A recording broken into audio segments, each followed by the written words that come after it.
सर्व विद्यार्थ्यांचे या व्हिडिओ लेक्चरमध्ये स्वागत आहे। मी प्राध्यापक गणेश कोळेकर। विद्यार्थी मित्रांनो, आज या व्हिडिओ लेक्चरमध्ये आपण calculation of standard deviation in discrete series ना स्टँडर्ड डिव्हिएशन डिस्क्रीट सिरीजमध्ये कसं काढतात हे बघणार आहोत। या ठिकाणी हा प्रॉब्लेम आहे। प्रॉब्लेममध्ये जर तुम्ही पाहिलं तर हे मार्क्स आहेत आणि हे नंबर ऑफ स्टुडंट्स, ठीक आहे। तर स्टँडर्ड डिव्हिएशन काढत असताना आपण मागील लेक्चरमध्ये पाहिलं की त्याचा फॉर्म्युला वगैरे पाहिला ना। परत एकदा बघू। स्टँडर्ड डिव्हिएशनमध्ये sigma is equal to under root summation FDX square upon n minus in bracket summation FDX upon n bracket square, ठीक आहे। आता ही डिस्क्रीट सिरीज आहे म्हणून या ठिकाणी फ्रिक्वेन्सी आहे म्हणून या ठिकाणी f आपल्याला या ठिकाणी लावावं लागतं, ॲड करावं लागतं समेशन FDX। तर हा फॉर्म्युला आहे स्टँडर्ड डिव्हिएशन काढण्याचा। त्याच्यामध्ये हे सिग्मा याला आपण standard deviation is denoted as a sigma, letter sigma, त्याची जे काही साईन आहे। तर आपल्याला FDX चा वर्ग आणि FDX ह्या व्हॅल्यूज या ठिकाणी शोधायच्या आहेत। तर पहा, सर्वप्रथम आपण या ठिकाणी DX काढणार आहोत। तर DX काढत असताना ही जी काही सिरीज आहे यामधला आपल्याला एक मिडल व्हॅल्यू घ्यायचा आहे। समजा आपण 28 घेऊ। हा मग काय होणार की x मायनस DX, ठीक आहे। x मायनस DX म्हणजे हे सगळे व्हॅल्यूज ह्या 28 मधून वजा करायच्या। बघा 20 मायनस 28 म्हणजे हे मायनस 8, ठिकाणी मायनस 6 मायनस 4, ठिकाणी मायनस 2 0 प्लस 2 प्लस 4 प्लस 6 आणि प्लस 8। नेक्स्ट आता खाली आताच नाही, आणखीन एक स्टेप्स यामध्ये बघा की फ्रिक्वेन्सी आहे म्हणून मग आता पुन्हा FDX होणार। ही फ्रिक्वेन्सी आणि ह्या DX याचं मल्टिप्लिकेशन करायचं आहे, मग आपल्याला हे FDX मिळेल। म्हणजे बघा 9 गुणिले मायनस 8 9 8 72 मायनस 72। नेक्स्ट 13 आणि 6 13 78 मायनस 78।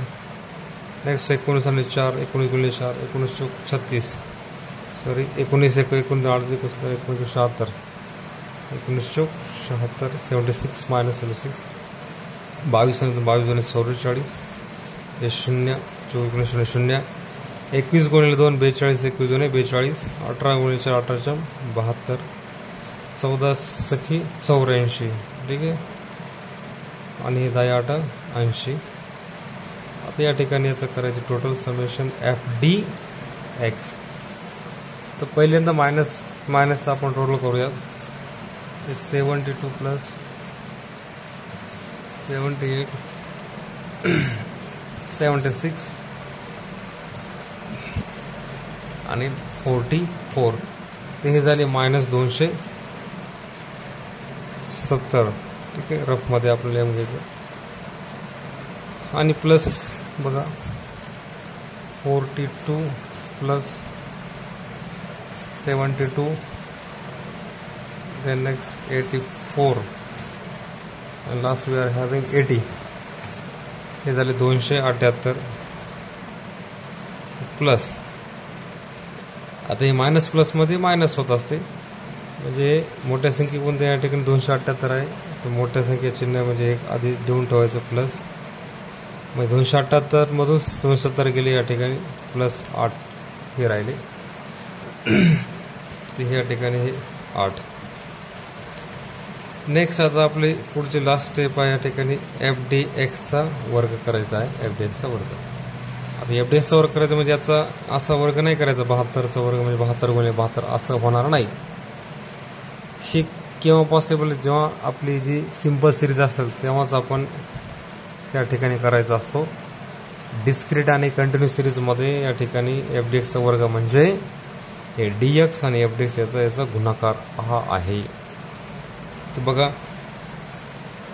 8 गुणिले 72 8 गुणिले 72 576. तर ही मायनस मायनस कॅन्सल होणार, करेल minus minus minus into minus हे प्लस होत असते आणि मायनस इंटू प्लस हे मायनस. ओके, हे नियम आहेत. त्याच्यानंतर 6 गुणिले 78 हे 468 आले. त्याच्यानंतर 4 इंटू 76 हे 304 आले. नेक्स्ट हे 44 हे 88. नेक्स्ट हे 0 42 दुने हे 2 दुने 4 आणि 4 दुने 8 84. या ठिकाणी 4 गुणिले 72 4 गुणिले 72 288.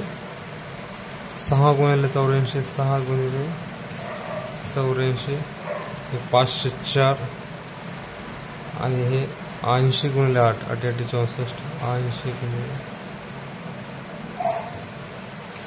हे 640. ठीक आहे. या ठिकाणी जी टोटल करून घ्यायची याला म्हणायचं समेशन एफ डी एक्सचा वर्ग. सरळ टोटल जर आपण केली तर ती येते पहा 576 plus 468 plus 304. Next 88. Next 84. Next 288. Next 504. Next 640. हे 2952 2952 ही झाली समेशन एफडीएक्सचं स्क्वेअरची टोटल. तर अशा प्रकारे आपल्याला व्हॅल्यू सापडल्या. हे एफडीएक्स आहे या ठिकाणी ही मांडणार आहोत आपण आणि हे एफडीएक्सचा वर्ग या ठिकाणी हे इथं मांडणार आहोत. तर मांडून घेऊयात आपण व्हॅल्यूज दिलेल्या फॉर्म्युल्यामध्ये. Sigma standard division is equal to summation of this. For that we have values 2952 divided by n म्हणजे काय. तर या ठिकाणी n म्हणजे ही जी फ्रिक्वेन्सी आहे याची टोटल असते. ती टोटल पहा 9 3 12 12 9 21 21 2 23 23 4 27 27 1 28 28 4 32 8 40 0 40 4 1 5 6 2 8 2 10 2 12 आणि 15. हे ते 150 ही झाली यांची टोटल. मायनस कंसामध्ये एफडीएक्स म्हणजे हे 8 भागिले 150 याचा स्क्वेअर. ठीक आहे. नेक्स्ट इयर आता याचा जर भागाकार केला आपण 2952 भागिले 150 तर हा येतो 19.68 19.68 मायनस 8 भागिले 150 याचा भागाकार. ओके 8 भागिले 0.05 हा रहा 0.05 याचा वर्ग. त्याच्यानंतर पहा हे 19.68 मायनस 0.05 चा वर्ग.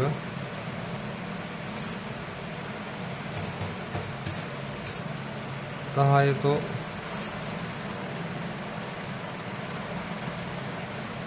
0.05 इंटू 0.05 तर येतो 0.0025.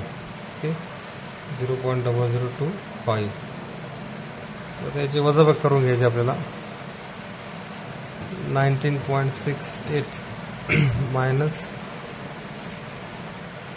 0.0025 तर येतो 19.67. 19.67. ठीक. आता वर्गमुळात याची किंमत आपल्याला काढायची. मग बघा, वर्गमुळात जर याची किंमत काढायची तर आपल्या सर्वप्रथम कॅल्क्युलेटरमध्ये हे अमाऊंट टाकून घ्यायची 19.67. ठीक आहे. आणि हे स्क्वेअर रूटचं चिन्ह दाबायचं. हे आलं आपला स्टँडर्ड डिव्हिजन 4.43. 4.43.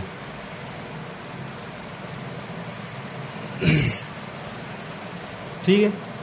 तर पहा, यानंतर आता आपल्याला कोइफिशियंट ऑफ स्टँडर्ड डिव्हिजन काढावं लागतो. Coefficient of sigma. याचा फॉर्म्युला आहे सिग्मा अपॉन ए. सिग्मा आपण काढाय स्टँडर्ड डिव्हिजन आहे 4.43. आपल्याला मीन माहिती नाही आहे. तर मीन काढण्यासाठी पहा, फॉर्म्युला आहे A is equal to X plus summation F D X upon N. आता एक्स म्हणजे काय माहिती आहे का, की हे जे डी एक्स आहे हे 28 जे आपण घेतले, हे एक्स आपला आहे 28 प्लस एफ डी एक्स म्हणजे हे 8 आणि एन म्हणजे हे 150. ओके. हे 28 प्लस 8/150 याचा आपण भागाकार केला. हे पहा किती 0.05.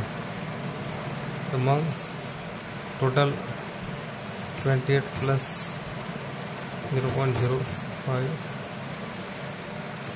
तर ह्याला 28.05. हा झाला मीन. ए इज इक्वल टू 28.05. इथं मांडायचा हा 28.05. तो 4.43 डिवाइडेड बाय 28.05 0.15 हे झालं coefficient of standard division. Okay. Thank you.